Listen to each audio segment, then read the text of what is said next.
right. Beku-7 wami la. Yo.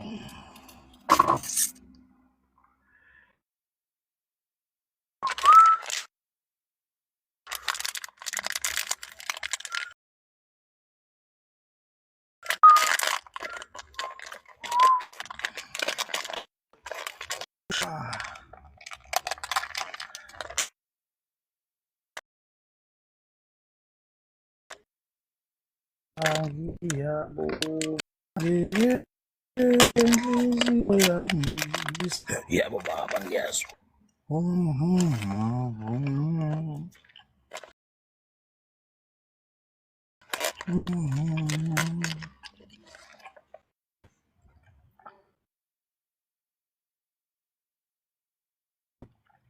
Uba life ne umuntu ofuna ukubona wenza ngcono kuna. Siye futhi wonke umuntu oza kuwe ofisa ukubona wena. Akusiye futhi wonke umuntu othandeke wakho.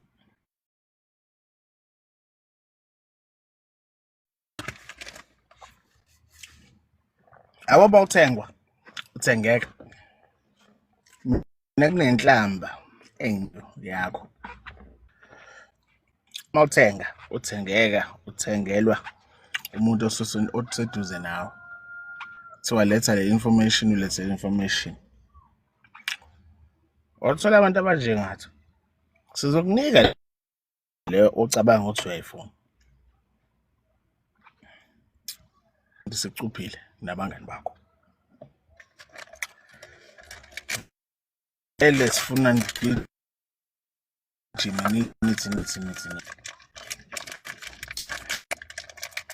And then implicate you.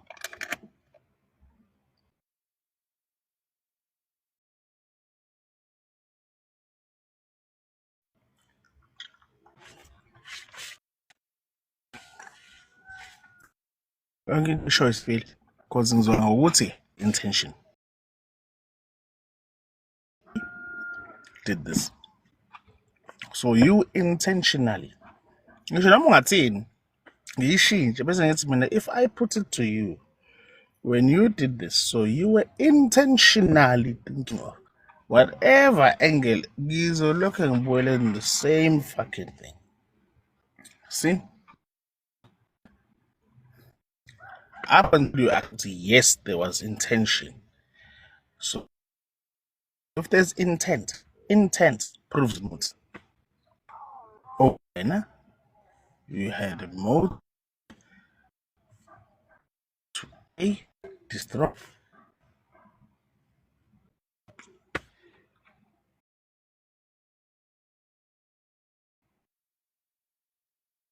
Create a character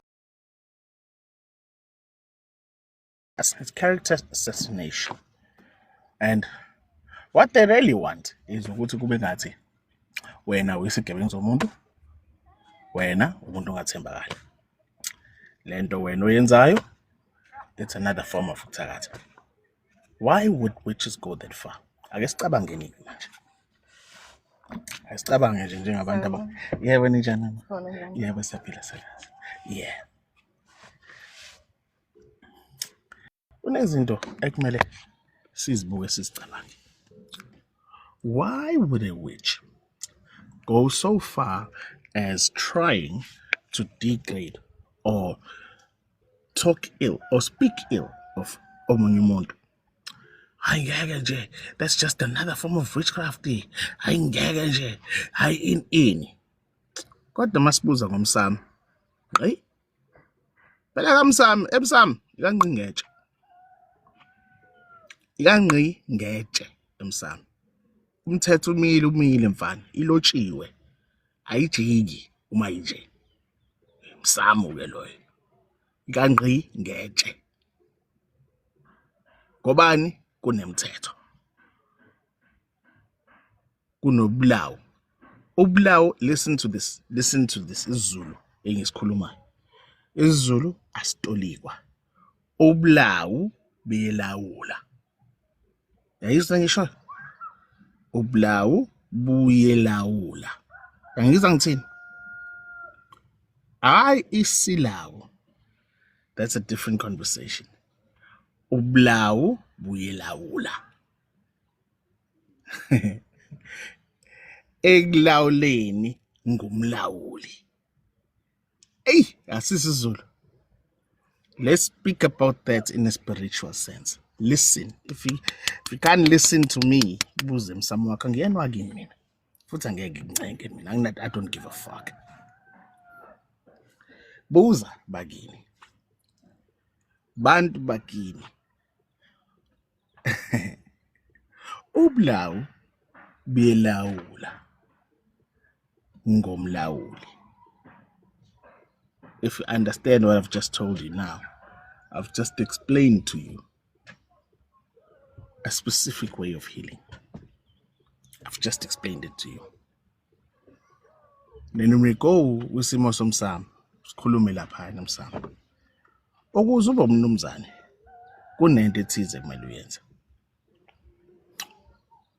Ungaba mdala, ube mpunga mfowethu, ube mpunga. Yabona ezami zimhlophe ngigundile noma manje zangigugisa. Waba mpunga ube njani nani kodwa ikhehla listen to isiZulu futhi again. Likhona yini ikhehla elingakazi likhehle? Ake sishintshe lento sisiZulu sangakini nesiZulu sangakithi. Yayizwa lonto? Ikhehla liyekhehla. Mfethu, mawungaganiwe umfana. Straight talk. Anginandaba how old you are. Ungumfana wena. Kunezithebe zasekhayini ongamukeliwe kuzona. Awumukeli. Kunezithebe kahle kahle wena ulomfana usika inyama lapha. I don't give a fuck how old you are. Mawungaganiwe, you've got no fucking say kwezinye zezinto. Think about it now. Sesiyacabanga ke manje. Put in your thinking cap and think about what I've just said. Ne? When we think about what I've just said, we need to look at things in the sense of, hey, before kuyiwe kumuzi womuntu, kunempahla la ekhaya. Ekumele yenziwe njani? Ekumele ibikwe. Yewona Dumzane van. Sambeni sisibayeni. And let's go back to the first phrase I told you. Ublawu buyelawula ngumlawuli. Yizwa leyo ndaba? Makiwa lapha esibayeni. Yini etholakala esibayeni? Ublawu. Ubani umuntu ohuba empepheni? Umnikazi wani? Umphathi womkhonto, yazi wekhaya. Umlawuli. Okusho ukuthi ngoba kuyobikwa lapha, ibikwe lempahla la ekhaya. Ibikwe lapha esibayeni sala ekhaya. Kubulawo bala ekhaya. Ibikwa ngubani? Ngumlawuli. You see? That's isiZulu. Logic. Bese ke kuyahanjwa kuyoyiwa lapho la kiwa khona. Nani?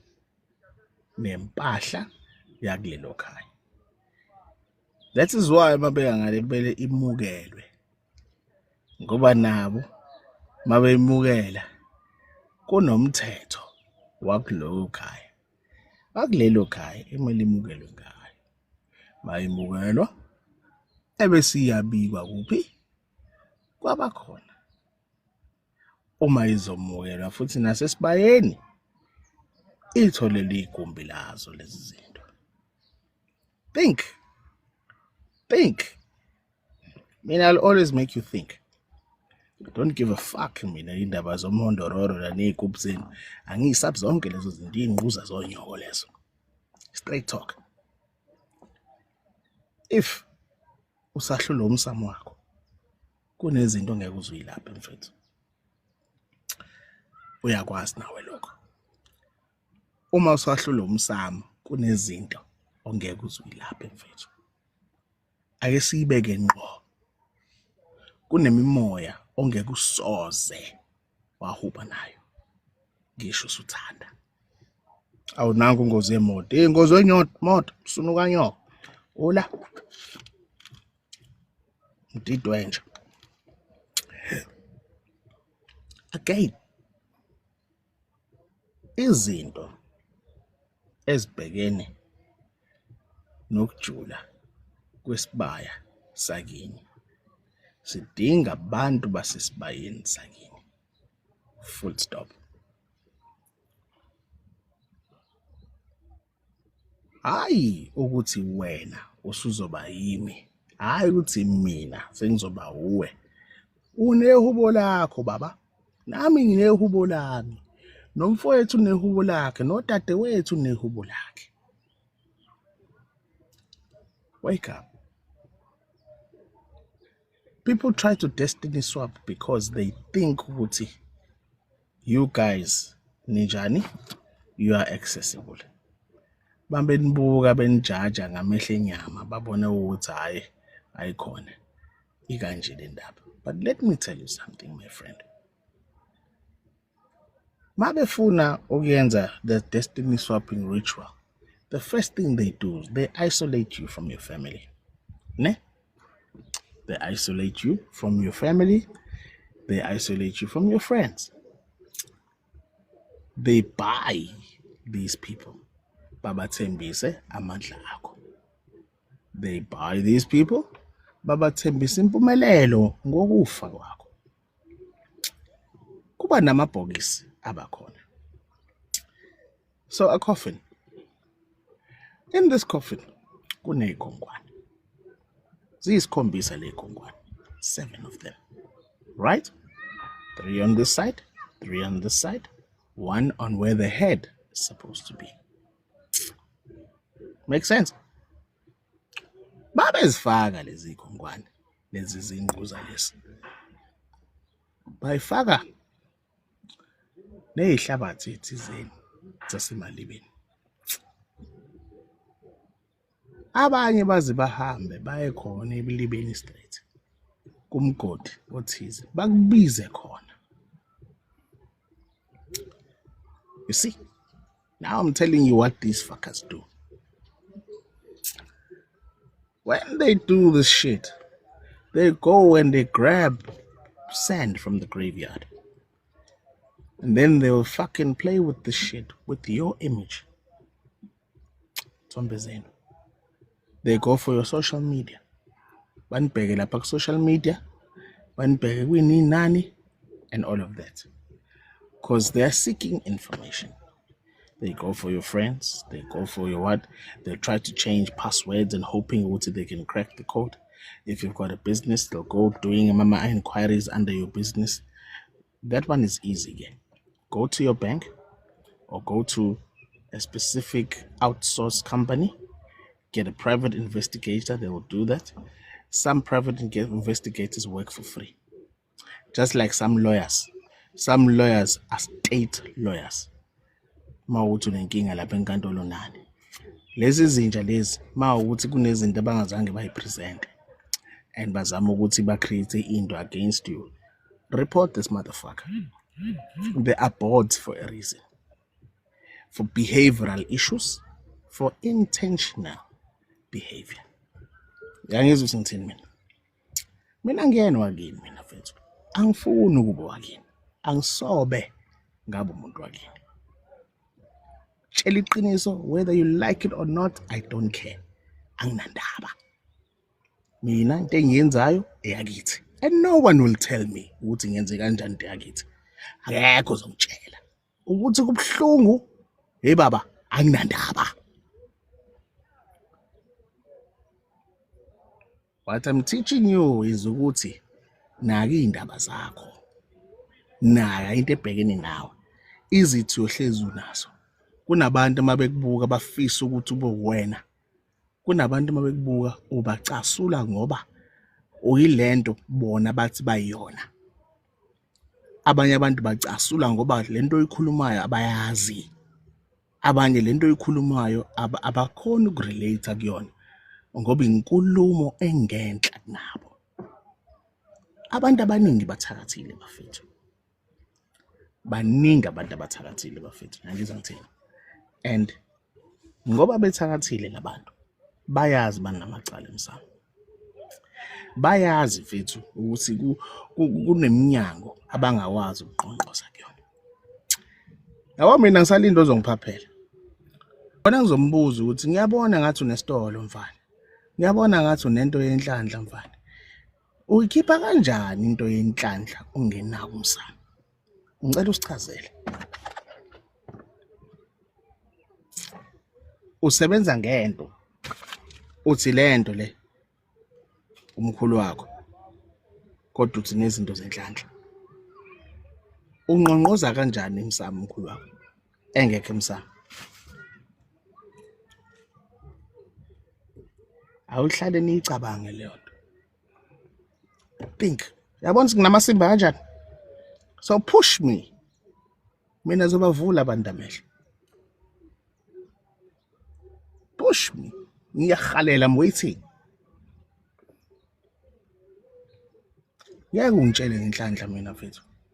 Nokuvula izinto nemoya wena ungenayo access yemoya namanga. Ngeke mina ungitshele indaba zokuthi wena yebo baba ngiyazi. Yawo. Ngeke ungitshele mina ukuthi wena ufuna ukungena ekujuleni.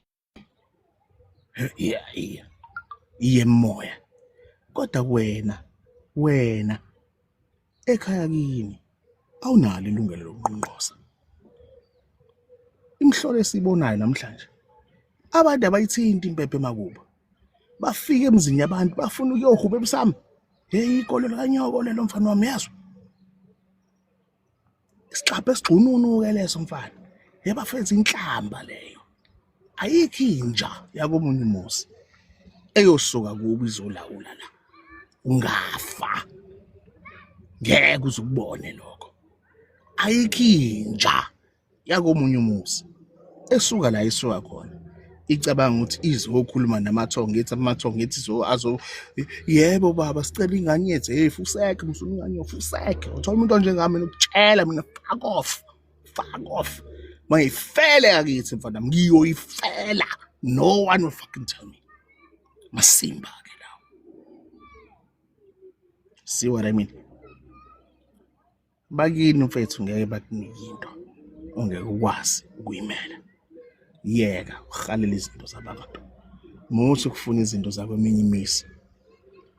Leyo mizi leyo wena kungakuhle emehlweni akho. Kodwa mase siya ekujuleni kwayo le ndaba.